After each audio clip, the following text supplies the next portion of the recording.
My friend Ian Smith said it best. We are witnessing good versus evil playing out in real time right now in Canada. I hope more people realize soon that decades of inaction, burying our head in the sand, and not doing anything to contribute in this battle is why we're here right now, and people don't even understand how much we have to lose. The very freedoms and liberties that each of us enjoy are in jeopardy, yet most people are not even paying attention, and I just can't help but wonder to myself, what more would need to happen? How much worse would it need to get? What other signs do average people need? In Canada, people are imprisoned in their own nation, unable to work, unable to travel, unable to see family members, unable to do so many things. And in considering what actually is going on out there and the truth of all of this data and what's really occurring, the fact that this is continuing on, despite the fact that what these people are pleading for is completely and wholly reasonable, should be a threat to all of us. This literally could not be closer to home,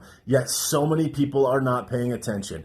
It is getting really bad out there, and without even the slightest bit of contribution and attention from everybody, we're in a lot of trouble. The people that are on the front lines fighting for their freedom and the freedom of their children in Canada right now span all types of demographics, generations, and locations. There are grandmas standing on the line in Ottawa right now, begging and pleading with these people to consider their children. I was just watching a live stream a few minutes ago, and this woman said, I have 17 grandchildren. Now, when you think of all of the riots and all of the outrage of what occurred last summer, these were mostly adolescent young men, very angry, smashing, burning, destroying, injuring people. There was not grandmas out there on the streets like that. This is a completely and wholly different thing. Yet all of the labels that are getting thrown at them were not sent to all of the people that did all of those horrible things last year. This is a complete injustice, and the fact that more people don't see this is tragic. When I think about what my purpose is on this planet, I always used to think that it was in business and generating all of these companies and X, Y, and Z. And it's like, I never would have imagined that could saving humanity or being a contributor to saving humanity be something that was even in the cards. Yet here we are in this very outrageous situation, and I'm not doing that much. I'm only contributing my one tiny little slice. But if all of us just feel like we can't contribute or we shouldn't contribute or we're busy doing whatever it is that we're doing, if each of us don't even give that fraction of a 1% of our effort, we're in deep trouble. And that's why it's like this. Because most people are like, someone else will handle it. The adults are in the room, whatever. They bury their head in the sand. They look the other way and they're like, it's going to happen anyways.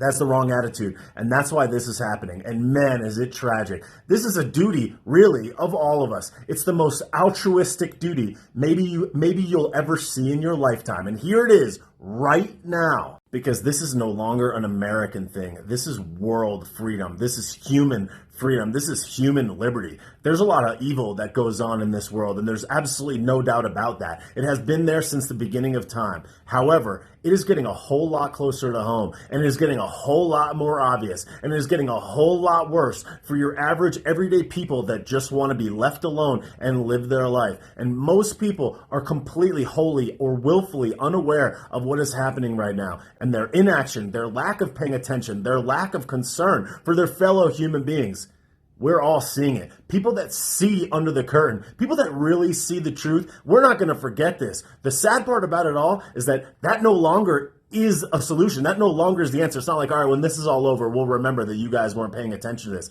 There may not be a situation like that.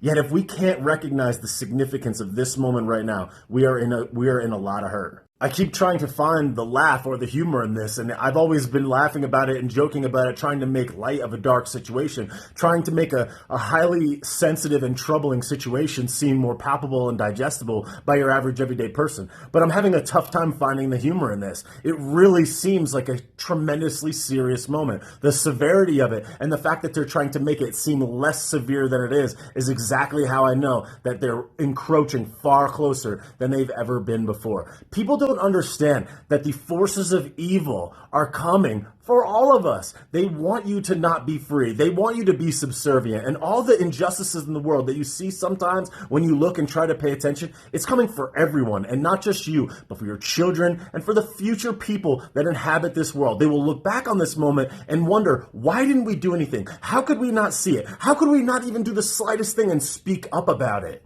We are witnessing tyrannical government overreach and infringements on the free rights of human beings in this world right now. And we are witnessing the most sick and twisted abuse of power, perhaps that has ever existed in world history. It's just they found ways to hide it in the darkness, for it to not be so obvious, not be so visible, for them to create trails of information and feed your mind with lies to make it seem like it's not as bad as it actually is. They've gotten smarter, but have we?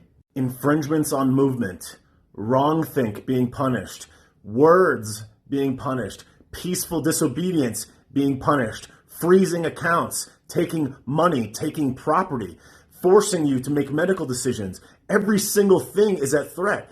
Economic destruction, destroying the money that's in your pocket, your inability to run or operate your business, see your family, pitting brothers versus sisters and families against friends. They're coming for everything. And the most threatening thing of it all is that they're coming for the youth. How troubling and obvious is it right now? Can't we all see this? Make no mistake about it. This is world history. This is good versus evil. Which side will you be on? Which side will you contribute to? Will you be a distributor of the truth? Will you be a contributor to the right side of history? Your inaction is an action. Your silence is an action. Your courage is a choice. And freedom is ours to preserve.